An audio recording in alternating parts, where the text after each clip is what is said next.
Amna Maori, Yandra, Nisambula Vinaka. Just checking that you can see my PowerPoint, if that's all good. Yes, we can see you. We can see the PowerPoint and we can hear you. Thank you. Okay, excellent. I was actually updating it as both David and Vince were speaking to try to make some connections between what I'm going to talk about and what they were saying. So Vinaka Vakalevu Kampasin Rapa for this opportunity to gather with you in a trans-indigenous space and dialogue, and to think about our Pacific studies, pedagogies, and the relationship between indigeneity and the diaspora. I'm coming to you from Ngunnawal and Ngambri country here in Canberra, which is the capital of Australia. So I think quite a different time zone and geographic region for many of you. I want to acknowledge those traditional custodians of this land, this very unceded land, always was and always will be Aboriginal land that we live and work on. So I'm going to share a little bit of my work and my research and how it relates to pedagogy, and maybe focus a bit more on methods and the ways in which my methods, my research methods, feed into that teaching, for example. And a couple of keywords are multi-sited and multiscalar, which any of you who have read my book might be familiar with. I'm showing a slide at the moment of my exhibition, Project Banaba, where I have fabric that is screen printed with images from the archives surrounding me. And I look like that, a brown woman, long brown hair.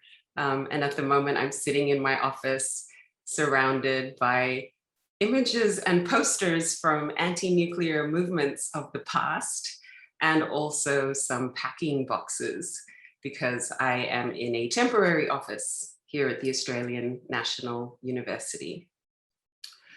So just a little bit, I think it's really important when we're talking about Pacific studies to talk about the contexts, the political, social, cultural, geographic contexts in which we work and where we're coming from. So for me, this slide, which is of the Deputy Prime Minister at the time, Michael McCormack, sharing his opinion on Australia's relationship to the Pacific and to the current paradigm of climate change that we live in, which is shaping everything that we do and think about here in the South Pacific. The slide says, Pacific Islands will survive climate crisis because they pick our fruit, Australia's Deputy PM says. So being located in Canberra, in the capital of Australia, near Parliament House, which is just up the road, means a lot of what we do is shaped by this federal level view of the Pacific and what the Pacific means to Australia from that perspective, which tends to be very pragmatic, strategic, and in my opinion, often exploitative and extractive, while using words like aid and development and capacity building to interpret that relationship as one that is beneficial to the Pacific. Whereas this headline really shows how Australia's relationship with the Pacific is often quite extractive, which is very relevant to my research about Banaba, which is a historical example of that extractive relationship.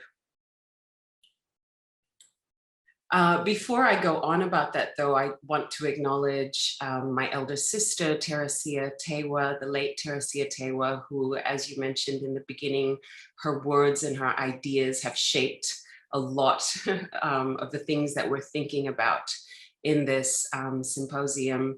And definitely her work and her ideas about routes and routes and about Banaba have very much shaped my own work and my own thinking. It was her generosity of spirit that allowed me to go into the kind of work that I do about Banaba, because she could have done that work as well. But also want to acknowledge the context, the similar context that she was teaching and thinking from, which is Victoria University of Wellington in the capital of Aotearoa, New Zealand, and the way in which the development of the Pacific Studies program that she built there also helped her shape her thinking about this relationship between indigeneity and diaspora, and also the pedagogies that she ended up coming up with. The classroom is the metaphoric canoe, for example, which is one of the themes of the symposium. So it mattered that she was in Wellington. It mattered that she was looking at the Pacific from that positionality.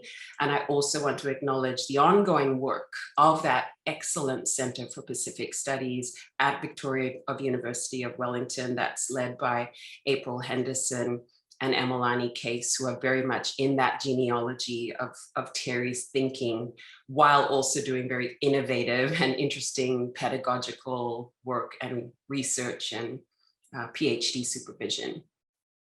So I want to acknowledge that, and this is just another beautiful image that I wanted to share of my sister. Her image was incorporated into my exhibition as well, almost like an ancestral figure kind of overseeing this ongoing work that we have to do, thinking between islands and thinking between the past and the present and the future, and so forth.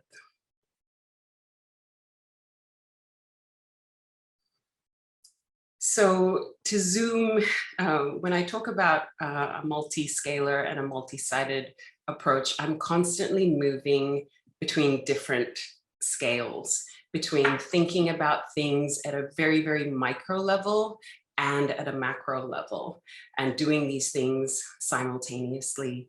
The fact that Banaba is 2.5 square miles near the equator in the middle of the vast Pacific encourages that multiscalar thinking, because when people say small, you haven't seen small until you go to Banaba, and 360 degrees, there's no other island in sight.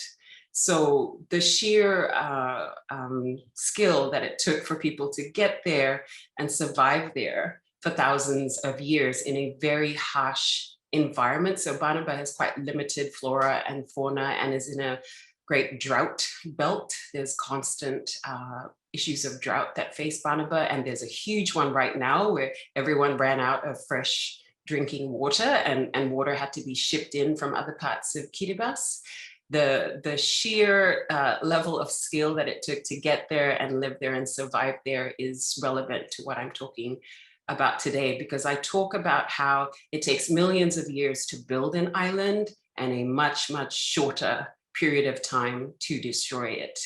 And thinking about that sort of deep time versus the current time and the impact of humans on the environment is something that I'm constantly thinking about, not just from an Indigenous perspective, but from other transdisciplinary perspectives as well.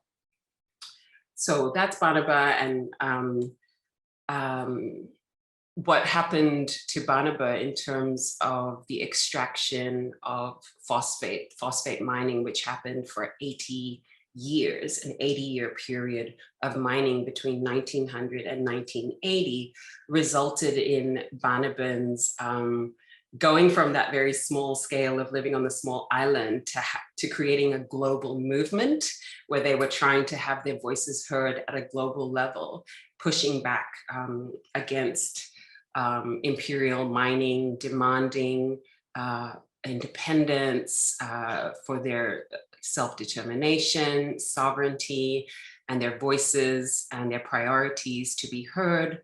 at a global level. And in the 70s, this was covered by all kinds of global media because people were just very interested in this idea that such small islanders could operate at such a global level, making demands on the empire, which had colonized many places around the world. But this particular kind of colonial extraction and its relationship to global agriculture was something that really fascinated people because it made them think about their own consumption.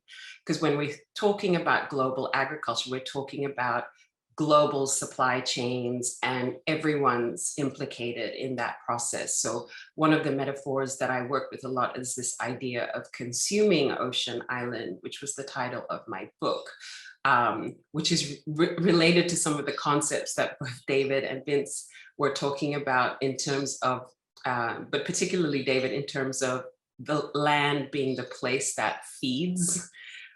I just love how Banaba is just never a metaphor in that sense, as in people actually ate Banaba through the phosphate mining and the fact that phosphate feeds the global agriculture and the fertilizer chain. So Banaba has this very interesting story where our indigenous concepts of land and people kind of collapse with the industrial colonial process of mining and extraction to feed the empire. That's where Banaban land goes. And that's what Banabans were fighting for in the context of this slide, which is just a number of headlines from global newspapers talking about what happened on Banaba. This is just another view of that, sort of putting it into a geographic perspective. So you have Banaba and the Central Pacific, the land displaced to Australia and New Zealand, to farms in Australia and New Zealand, which then feed the global supply chain in agriculture and other kinds of agricultural products. And then you also have the displacement of Banabans as a result of the destruction of that land to Fiji. So I'm always thinking between islands and thinking of how land flows from our island to other places and people flow from our island to other places. And then the stories, the archives, the evidence of this displacement also flows between islands as well. So in order to track it, you have to move between places. It's a very multi-sited sort of history, which then gives me a particular kind of pedagogical approach to Pacific studies where Epeli Hauafa's concepts of our Sea of Islands are enacted in really specific ways by tracking phosphate and tracking Banabans and tracking labor and everything else involved in phosphate mining histories. So this is just another kind of visualization of that. And then this is another way of putting it in terms of thinking about the transformation of the island over time from this spot in the Central Pacific to this heavily industrialized space where the empire kind of writes itself onto the landscape and lays out all its industrial, mining needs on this landscape, which is already mapped according to indigenous epistemology, ontology, and social organization. So I'm always trying to keep these images in mind and then think about how that relates to the chemical process of transforming the island from the rock, which is Teaiwa, right? So literally the word Banaba means the rock. And we also have the concept of kainga, the land that feeds. And we also have tiri, which is the bones of Banaba, which relates to our genealogies, our ancestors, and all of those concepts work together.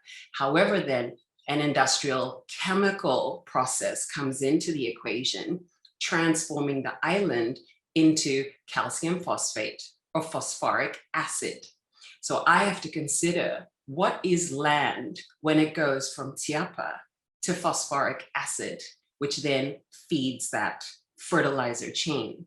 So that multiscalar thinking, you know, is really, really important, because I got to deal with the molecules and think about what land is at that molecular level, because that's what the empire is interested in. That's what it needs. That's the way it calculates Banaba's value to the globe. So working at all of those levels to think about what it is to be indigenous to this place that is in motion through an industrial and chemical, social, political, cultural, economic process. That's my approach. Those are my methods, and multiple levels and scales of thinking.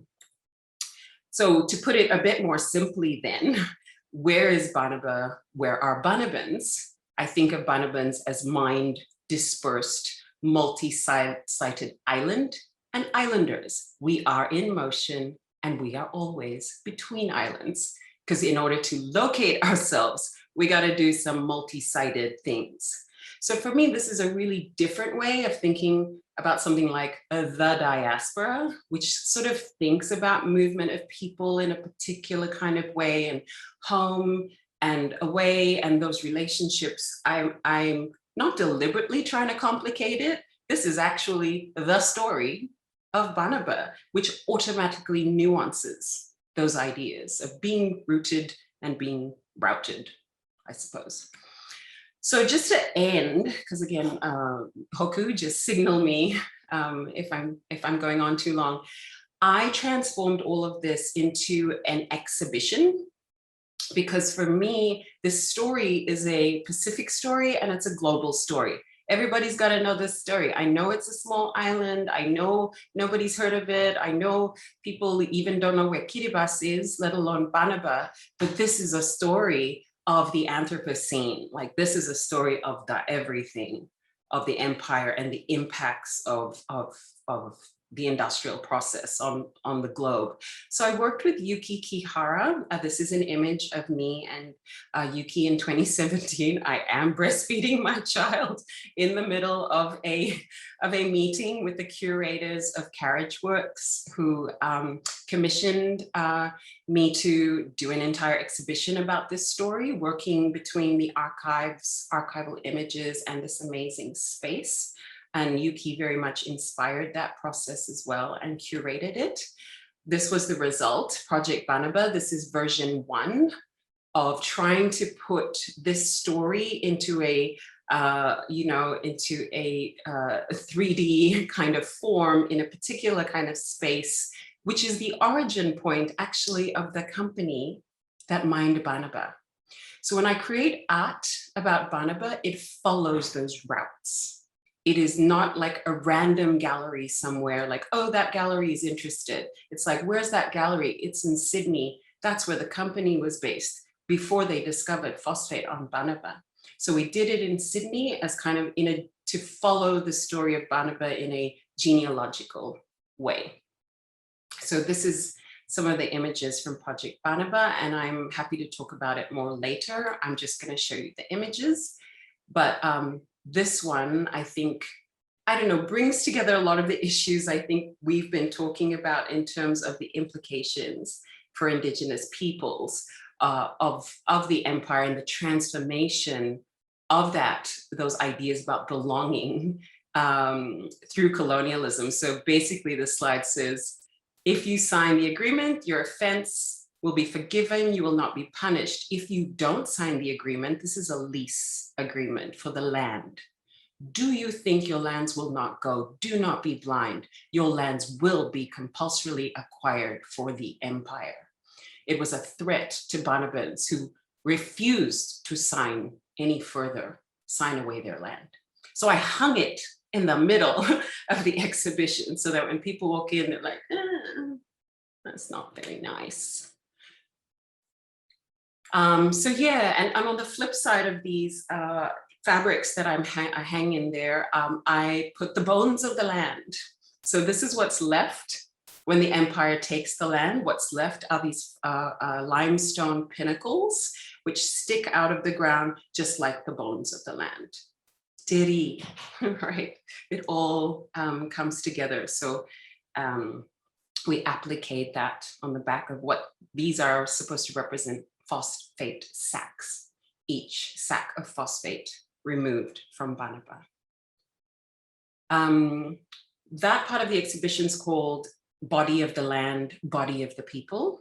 This part of the exhibition, which is a 3-screen projection, is called Minelands for Teresia, based on her poem Minelands, which some of you might be familiar with. I can read it later if people are interested. And then there's another part of the exhibition called Teaiwa's Kainga, which thinks more specifically about where we all live together, the land that feeds us, and how Banabans just like hang out and get on with life in spite of all of this drama of the past, while still remembering it. So this is the last slide. This is a version of the exhibition that was done at MTG Hawke's Bay Tai Ahuriri, which is on the east coast of Aotearoa, New Zealand. Alice Tupunga Somerville brought a lot of her students to this exhibition, and we sat in the middle of the exhibition, and these were with Pacific Studies students from Otago University, and we kind of talked about what all of this meant and how it related to how they were doing their Pacific Studies, but also what it meant in terms of the relationships between Māori and Banabans, okay? If we're thinking about TransIndigeneity, there's a very awkward relationship between Banabans and Māori because our land was taken and fertilized Aotearoa, New Zealand farmlands, some of which were owned by Māori as well. So the Māori curator who welcomed everyone and spoke to this history he was really really intense and really upset, and he said, eating other people's ancestors is the worst thing that you can do to them, because our land is filled with the bones of our ancestors, because where else is it going to go on 2.5 square miles? Right? If you mine the land, you're mining the ancestors. It's not just metaphoric body of the land, body of the people. So we had a really interesting discussion between Māori and Banaban and what that means in terms of environmental justice, social justice, political justice, and that trans-Indigenous relationship. So I think I might be over time, so I hope it's clear how that relates to both teaching and research and methods and history and the issues we're facing today.